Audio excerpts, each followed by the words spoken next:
বাহ, দারুণ! সাদা কালারের উপরে রেড দিয়ে এটা কি আঁকছো তুমি? ডিজাইন করছো, মনে যা আসছে তাই আঁকছো? তাই আঁকছি। বাহ,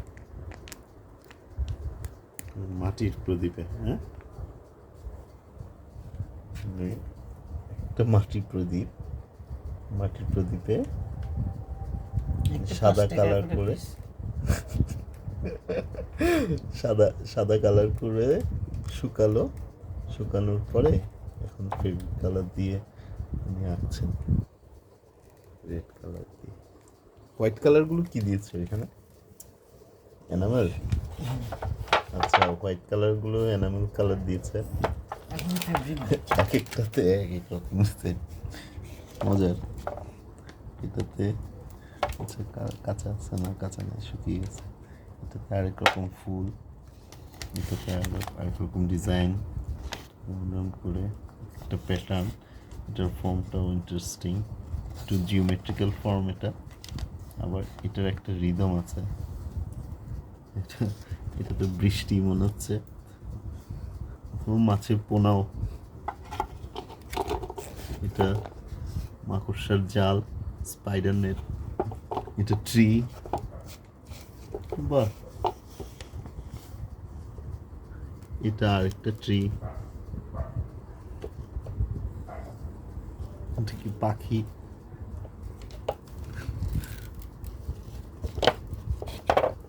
এটা একটা কার্টুনের মতো, দুটো চোখ, নাক, মুখ, মনে হচ্ছে কি মাউস।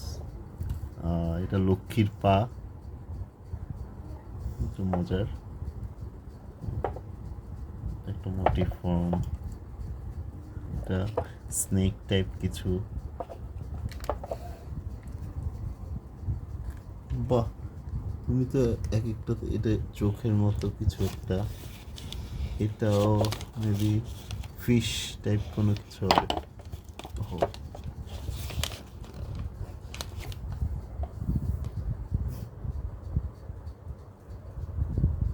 তুমি তো এটা এটা এই এই পলিথিনটা দিয়ে কেন ধরছো? আমার হাতে রং না লাগার জন্য?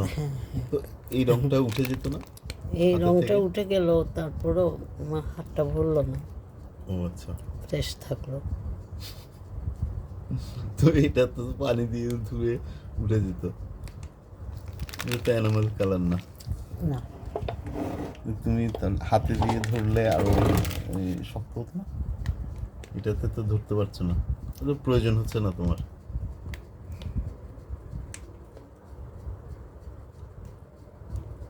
মনের মাধুরী মিশিয়ে রং করছো।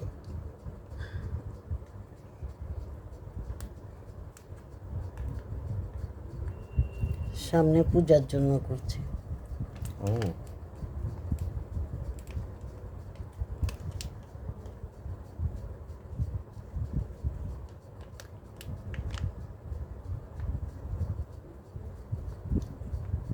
তো এটাতে তেল ঢালবে, তারপর আগুন জ্বালালে এগুলি থাকবে।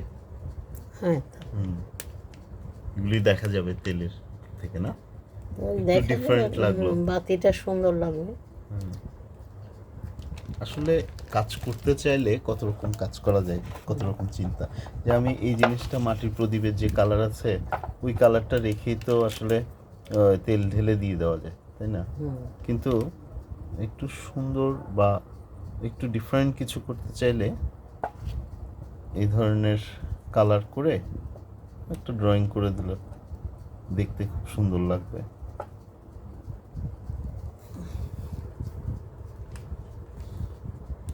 এটাকেই বলে আইডিয়া। একটা জিনিসকে সুন্দর করলাম, এটা একটা ভালো ব্যাপার। আসলে প্রত্যেকটা বিষয়ে যদি এভাবে করে ভাবা হয়